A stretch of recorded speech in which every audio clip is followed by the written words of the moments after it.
ఒక రకంగా చెప్పాలంటే ఇది గూడుపుటానికి కావచ్చండి. ఉమ్, ఎందుకంటే ప్రస్తుతం కవిత మీద ఒక లిక్కర్ స్కామ్ కేసు ఉంది. అది ఇంకా కంప్లీట్ కాలేదు. తను ఆల్రెడీ జైల్లో మగ్గొచ్చింది. ఇప్పుడు అది మళ్ళీ తిరగదొరుకుతాడని భయం అయితే ఖచ్చితంగా ఉంది తనకు. ఉమ్, ఆ తిరగదొరుకుతాడనే భయంతో పాటు ఇక్కడ రాజకీయాల్లో అంటే ప్రస్తుతానికి అయితే తనకు రాజకీయాల్లో శూన్యం స్థానం అనేది. ఏదో ఒకటి చెయ్యాలి, కానీ తండ్రి చాటు బిడ్డ చేస్తే వచ్చేదేం లేదు. ఉమ్, ఇటు తండ్రి కింద ఆల్రెడీ కొడుకు ఉండనే ఉన్నాడు. ఉమ్, వాళ్ళ అన్న తమ్ముడు కేటీఆర్. ఉమ్, తను ఆల్రెడీ తండ్రిని పక్క జరిపి ఆ మధ్య ఎలక్షన్స్ కంటే ముందే తనే సీఎం అవుతా అని చెప్పేసి ప్లాన్ చేసిండ్రు. అది ఫెయిల్ అయింది. తర్వాత ఇద్దరు కలిసి పోటీ చేసిండ్రు. ఇప్పుడు కవిత క్లియర్గా తెలిసింది ఏంటంటే ఒకవేళ పొరపాటున తండ్రి పక్కకు జరిగిన ఉమ్, కొడుకు అనేవాడు ఖచ్చితంగా సీఎం పోస్ట్కు నామినేట్ అవుతాడు, లేదా పార్టీ లీడర్గా మనం నామినేట్ అవుతాడు అని చెప్పేసి. తనకు ఫ్యూచర్ అనేది లేదు ఉమ్. పార్టీలో. మరి ఇప్పుడు పార్టీ పెట్టారు కదా, ఆ పార్టీని నడపగలరంటారా, లేకపోతే అంటే ఆంధ్రాలో లాగా షర్మిల గారి లాగా కొన్ని రోజులు పార్టీ నడిపి మళ్ళీ విలీనం చేసి ఏదో చోటకి ఏదో పోస్ట్ ఎత్తుకుంటారంటారా? మీకు వచ్చిన డౌట్ నాకు కూడా ఉందండి క్లియర్గా అది. ఇప్పుడు చూడండి, తమిళనాడులో జయలలిత ఉన్నారు. ఆమంత స్ట్రాంగ్ లీడర్షిప్ అయితే కవితకు లేదు. క్లియర్. అంత లీడర్షిప్ స్ట్రాంగ్ గా ఉంటే ఈ స్కామ్ లో ఇరుక్కునేది కాదు.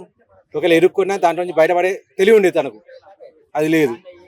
ఈమెలా అని చెప్పేసి నేను అనట్లేదు. విజయశాంతి గారు కూడా ఉన్నారు మాకు ఒక ఎగ్జాంపుల్ అన్నట్టు. విజయశాంతి గారికి ఏ స్కామ్లు లేవు. తను కూడా చాలా పోరాడింది.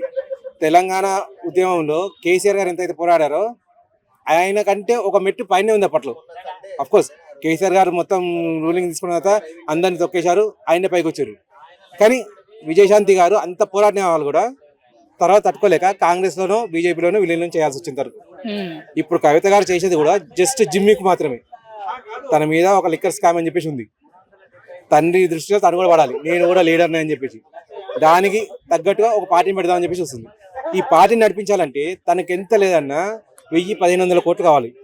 అంత ఆస్తి తన దగ్గర ఉందా అని అంటే అన్న పక్కనే ఉన్నాడు కేటీఆర్. పొరపాటున అంత ఉంటే ఎప్పుడో తొక్కేస్తాడు. అంటే తన దగ్గర ఆ అమౌంట్ అయితే లేదు. ఒకవేళ పార్టీని పెట్టినా నెక్కు రావడం అయితే కాని పని. ఇది చేసేది ఏంటంటే ప్రజల్ని భ్రమంలో పెట్టడానికి అంతే.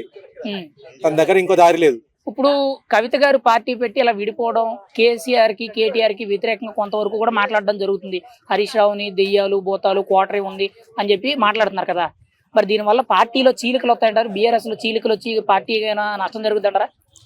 సేమ్ డిటో అండి షర్మిల గారు అంతే.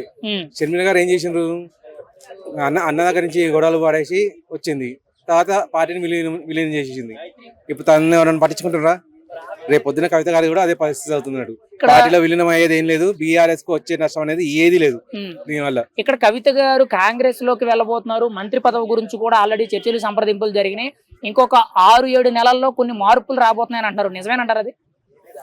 ఇది ఎంతవరకు నిజమనేది మనమైతే చెప్పలేం. కానీ కాంగ్రెస్ లో ఏంటంటే ఒకరి మీద కేసు పడింది, జైలుకు వెళ్ళిండ్రు అని అంటే వాళ్ళని కాంగ్రెస్ లో జాయిన్ చేసుకోవడం కామన్ అయిపోయింది. అది మేబీ తను కూడా ఆ హిస్టరీని చదివే నేను ఒక పార్టీని అనేది పెడితే రేపొద్దున దాన్ని విలీనం చేసి నేను కూడా ఒక పార్టీ మంత్రి పదవిని సంపాదించవచ్చు అనే ఆలోచన ఉంది అనుకుంటా.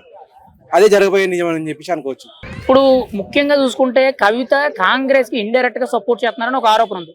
ఇంకోవైపు బీఆర్ఎస్ తరపు నుంచి కేటీఆర్ గారు కానీ హరీష్ రావు గారు కానీ బీఆర్ఎస్ అంతా కూడా బీజేపీతో పొత్తు కానీ విలీనం గురించి ప్రయత్నం చేస్తున్నారని కొన్ని ఆరోపణలు ఉన్నాయి. మరి ఏది జరిగే అవకాశం ఉందంటారు? మీరు చెప్పిన డౌట్ చాలా సబబు అండి ఇది. ఎందుకంటే మొన్న మధ్య వాళ్ళు 20 సంవత్సరాల సభ నుంచి చేసినారు. ఆ సభలో వాళ్ళు బీజేపీ మీద ఒక్క వ్యంగ్యాస్త్రం కూడా సంధించలేదు.